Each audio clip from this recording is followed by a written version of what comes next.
The acting Inspector General, Douglas Kanja, is a man on a mission. And the mission here is to thwart the Gen Z and to ensure that they don't step on the streets to demonstrate. That is it. And I've just realized that Douglas Kanja is a very ferocious man. For the very few days he's been at the helm, things have happened. They burnt the evidence at the Mukuru dumping site, and he transferred all the policemen there, telling us that he wanted investigations to be done fairly, but this was to conceal evidence. Yesterday, when people went for demonstrations, and that was the first one, he was presiding over as the Inspector General. People were killed. We witnessed situations that we've never witnessed before.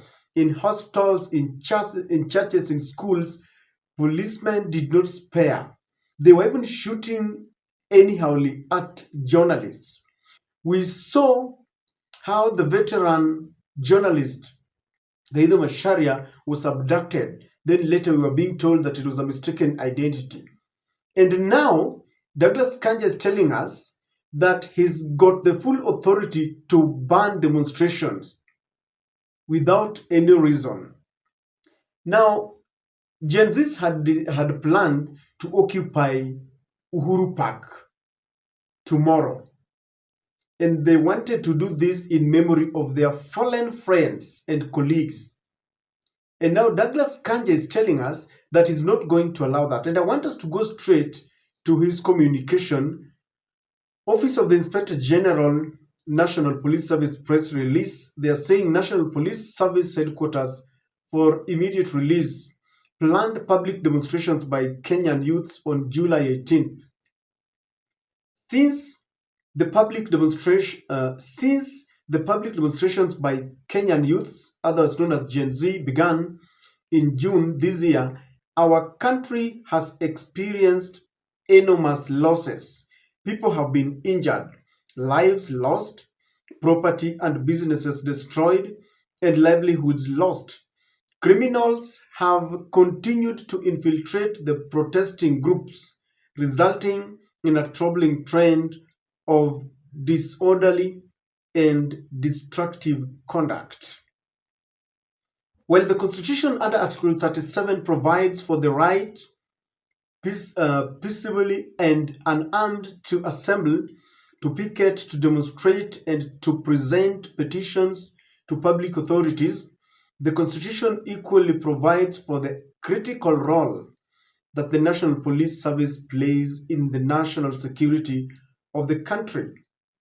In keeping with our constitutional role and in the interest of national security, we wish to inform the public that we have credible intelligence that organized criminal groups are planning to take advantage of the ongoing protests to execute their attacks, including looting.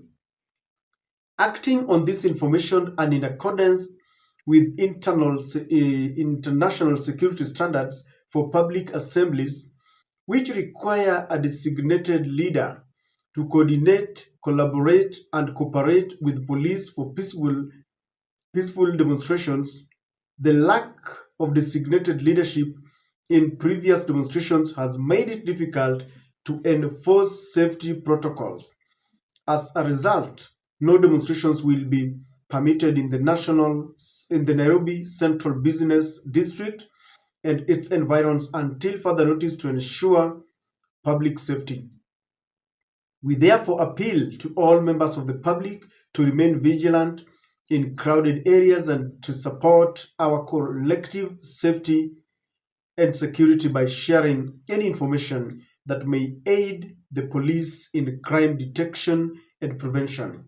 As a service, we wish to reiterate our commitment to partner with members of the public and media to keep our country safe and secure for all of us.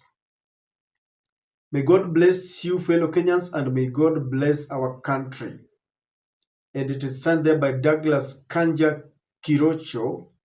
Is it Kirocho or Kirosho? CBS OGW AG Inspector General, National Police Service, on this day, July 17th, 2024.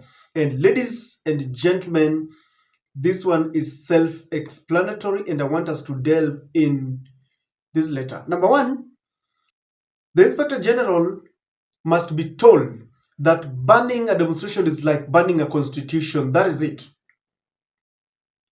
Now, in paragraph 1, he is correct because he's telling us that ever since the demonstrations began, people have lost lives, properties have been destroyed, and livelihoods.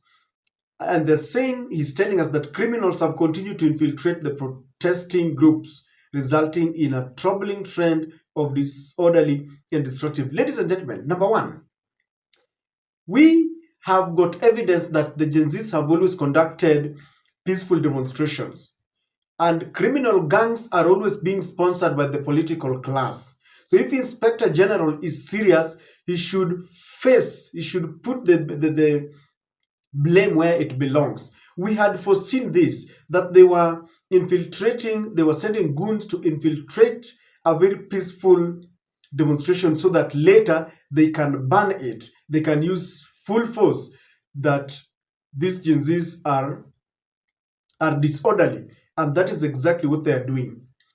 Let them face those criminal gangs. We've seen them in broad daylight being given rungus to go and cause mayhem. And therefore, instead of telling us that is banning a constitutional right because there are criminal gangs, he's wrong. He should face the political class. He should face those criminal gangs to tell them their leaders. He's also telling us that the police has got a responsibility to protect lives and property, which is very right. But have they done that? Instead of protecting us, instead of protecting those who are demonstrating, they have provoked them. They have thrown tear gas. They have used chemicals. They have killed even innocent passersby, including journalists who are going on their duties. So when he's telling us that they have a duty or under international security laws to provide security, that is what we have always expected from him, but he has not done it. And so this has backfired. Number three, he is telling us, and this is the catch, that previously they have looked for leaders so that they can arrange where to go to plan with the leaders. You see, this is a bait. If there is something that has bothered William Samoei Ruto, is who is planning the demonstrations? Is there anyone who is funding? Of course, he told us that the Ford Foundation, the American Ford Foundation, is the one that is funding the demonstrations. But they've never gotten any leader. I remember they have arrested people like Oguda. When they saw people who were very active on social media, on Twitter, they thought those were the leaders, not knowing that these were just people who are spreading the message. So they want to know who is the leader, because now what they're presenting a bait to the Gen Z to avail someone as their leader so that they deal with that leader. They try to compromise him or they kill him because they believe that when they kill the leader, the people will scatter. But let me tell you, you can kill the messenger, but the message will still remain. So this thing of telling us that they want a leader is neither here nor there. The Gen Zs have said we don't have a leader. What do they want to do with the leader? They have been told it will be in Uhuru Park. That is the same thing that the leader will tell them. We are going for demonstrations at Uhuru Park. Provide the necessary security. If he's telling us that they are aware, they've got full information that there are criminal gangs that are planning to infiltrate the demonstrations, fair enough. They have prior information. So once you have the information, they were trained. Let them thwart any kind of infiltration by the criminal gangs. And I don't think the Inspector General has got any authority to ban a peaceful demonstration, because from the statement, I have not heard him apportioning blame directly to the Gen Zs. He's telling us and is admitting that yes, we have lost lives, but it is because of the criminal gangs that infiltrated. These criminal gangs as a result of the NIS, Deep State, State House, and the entire Kenya Kwanza government. And so, ladies and gentlemen, this is meant to intimidate. When people go to the street, the international media always capture this. And there's something that William Ruto does not want to be seen that he is not wanted, to be seen that the very people whom he used to vote for him are the very people now opposing him. And William Ruto does not want this because it is exposing him. William Ruto has always wanted to present himself as a man who is loved. As a matter of fact, he has said that when people went to the poll in 2022, they broke the jinx of tribalism and he was voted across the board. Now, the very people he's announcing to the whole world that voted for him are now rebelling. Rebelling because he's not understanding them. He has refused to listen to them, he's listening to the international community. And this is why he does not want to see people on the street. He knows very well that if these demonstrations are perpetuated, they can result into bringing his government down. That has happened in Tunisia, and I've said it has happened in Sri Lanka.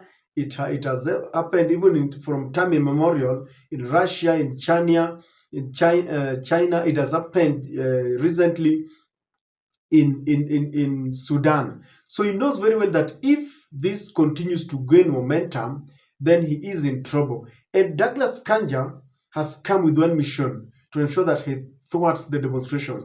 It is not going to be very easy because the Gen Z is another kind of animal. It is not like the other demonstrations. They keep on coming with new ideas.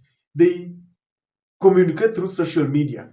So it is not going to be very easy. You can't divide them along tribal lines, neither can you divide them along political lines, nor will you even get a chance to get their leaders, get who is funding them. They're being funded by unemployment,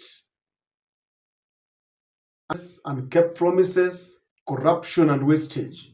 And so there is a dirty plan. And you see, when a government bans demonstrations, what they're trying to say is that when people now go there, they will say you have broken the law, and they are planning to use force to kill and to maim, because that is what they showed us. That what happened on 16th was just a tip of an iceberg. Now they want to go full swing. The police must be reminded that they should not pretend to be acting under orders of William Samoei Ruto, because once they are caught, they will face the full force of the law. They will regret, because no one will believe, no one will listen that you are killing on behalf of William Samoei Ruto. But the Gen Zs have refused this, and they are saying Uhuru Park is a public place. No one, we need nobody's permission to go there. And together with Johnson Sakaja, you must allow people to occupy Uhuru Park, the Freedom Corner. People have got the right to express themselves peacefully and without carrying any weapons. If you gag people not to go to the streets, then they will start harboring dirty motives. I've told you that in 1982, there were never any freedom or any rights or privileges to go and picket. And that is why people sat down, some people sat down and they were thinking, how can we plan a coup against a sitting president? So William Ruto must allow people. It is in the constitution and they must respect the constitution. Not unless they want us to understand that they have suspended the constitution, then they tell us, because it is the same constitution that they were using to claim that they won and the courts upheld the decision of the IEBC, and they've always said that we should respect the law. If there is one person who wants to turn this country into anarchy, it is William Samoei Ruto. This kind of moves and dictatorship will not go down well with the people, especially when people are hungry, unemployed, when the cost of living, the cost of education is just too high. People will have to react. Either way, people will decide, I'm not going to wait for death to find me in the house. Let death find me in the streets. And so they should reconsider this, ladies and gentlemen. Jesus have said they are unavoidable.